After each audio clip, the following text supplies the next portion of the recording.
The Raven by Edgar Allan Poe. Once upon a midnight dreary, while I pondered weak and weary over many a quaint and curious volume of forgotten lore, while I nodded, nearly napping, suddenly there came a tapping, as of someone gently rapping at my chamber door. "'Tis some visitor," I muttered, "tapping at my chamber door, only this and nothing more." Distinctly I remember it was in the bleak December, and each separate dying ember wrought its ghost upon the floor. Eagerly I wished the morrow. Vainly I had sought to borrow from my book surcease of sorrow, sorrow for the lost Lenore, for the rare and radiant maiden whom the angels name Lenore, nameless here forevermore. And the silken, sad, uncertain rustling of each purple curtain thrilled me, filled me with fantastic terrors never felt before, so that now, to still the beating of my heart, I stood repeating, "'Tis some visitor entreating entrance at my chamber door. Some late visitor entreating entrance at my chamber door. This it is, and nothing more." Presently my soul grew stronger, hesitating then no longer. "Sir," said I, "or madam, truly your forgiveness I implore, but the fact is I was napping, and so gently you came rapping, and so faintly you came tapping at my chamber door, that I scarce was sure I heard you. Here I opened wide the door, darkness there and nothing more. Deep into that darkness peering, long I stood there, wondering, fearing, doubting, dreaming dreams no mortals ever dared to dream before. But the silence was unbroken, and the stillness gave no token, and the only word there spoken was the whispered word, Lenore. This I whispered, and an echo murmured back the word, Lenore. Merely this, and nothing more. Back into the chamber turning, all my soul within me burning, soon again I heard a tapping, something louder than before. "Surely," said I, "surely that is something at my window lattice. Let me see then what thereat is, and this mystery explore. Let my heart be still a moment, and this mystery explore. 'Tis the wind and nothing more." Open here I flung the shutter, when, with many a flirt and flutter, in there stepped a stately raven of the saintly days of yore. Not the least obeisance made he, not a minute stopped or stayed he, but, with mien of lord or lady, perched above my chamber door, perched upon a bust of Pallas just above my chamber door, perched and sat, and nothing more. Then the ebony bird, beguiling my sad fancy into smiling, by the grave and stern decorum of the countenance it wore.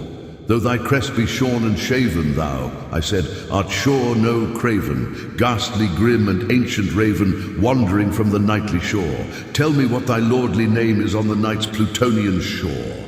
Quoth the raven, "Nevermore." Much I marvelled this ungainly fowl to hear discourse so plainly, though its answer little meaning, little relevancy bore, for we cannot help agreeing that no living human being ever yet was blessed with seeing bird above his chamber door. Bird or beast upon the sculptured bust above his chamber door, with such name as Nevermore. But the raven, sitting lonely on that placid bust, spoke only that one word, as if its soul in that one word he did outpour. Nothing farther then he uttered, not a feather then he fluttered, till I scarcely more than muttered, "Other friends have flown before. On the morrow he will leave me, as my hopes have flown before." Then the bird said, "Nevermore," startled at the stillness broken by reply so aptly spoken. "Doubtless," said I, "what it utters is its only stock and store, caught from some unhappy master, whom unmerciful disaster followed fast and followed faster, till his songs one burden bore, till the dirges of his hope that melancholy burden bore of never, nevermore." But the raven still beguiling all my sad soul into smiling straight, I wheeled a cushioned seat in front of bird and bust and door.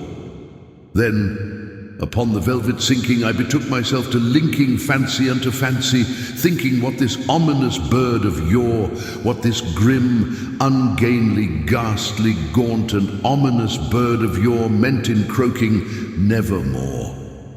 This I sat engaged in guessing, but no syllable expressing to the fowl whose fiery eyes now burned into my bosom's core. This and more I sat divining, with my head at ease reclining on the cushion's velvet lining that the lamplight gloated o'er, but whose velvet violet lining with the lamplight gloating o'er she shall press, nevermore. Then methought the air grew denser, perfumed from an unseen censer, swung by seraphim whose footfalls tinkled on the tufted floor. "Wretch," I cried, "thy God hath lent thee. By these angels he hath sent thee respite and nepenthe from thy memories of Lenore. Quaff, oh quaff this kind nepenthe and forget this lost Lenore," quoth the raven. "Nevermore."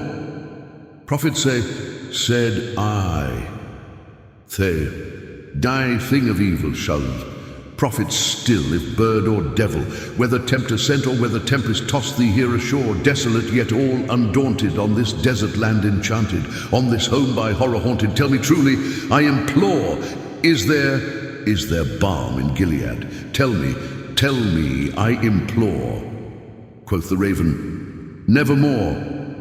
"Prophet," said I, "thing of evil, prophet still, if bird or devil. By that heaven that bends above us, by that God we both adore, tell this soul with sorrow laden if, within the distant Aden, it shall clasp a sainted maiden whom the angels name Lenore, clasp a rare and radiant maiden whom the angels name Lenore." Quoth the raven, "Nevermore." "Be that our sign of parting, bird or fiend," I shrieked, upstarting, "get thee back into the tempest and the night's Plutonian shore. Leave no black plume as a token of that lie thy soul has spoken. Leave my loneliness unbroken. Quit the bust above my door. Take thy beak from out my heart, and take thy form from off my door." Quoth the raven, "Nevermore." And the raven, never flitting, still is sitting on the pallid bust of Pallas just above my chamber door. And his eyes have all the seeming of a demon's that is dreaming, and the lamplight o'er him streaming throws his shadows on the floor. And my soul from out that shadow that lies floating on the floor shall be lifted nevermore.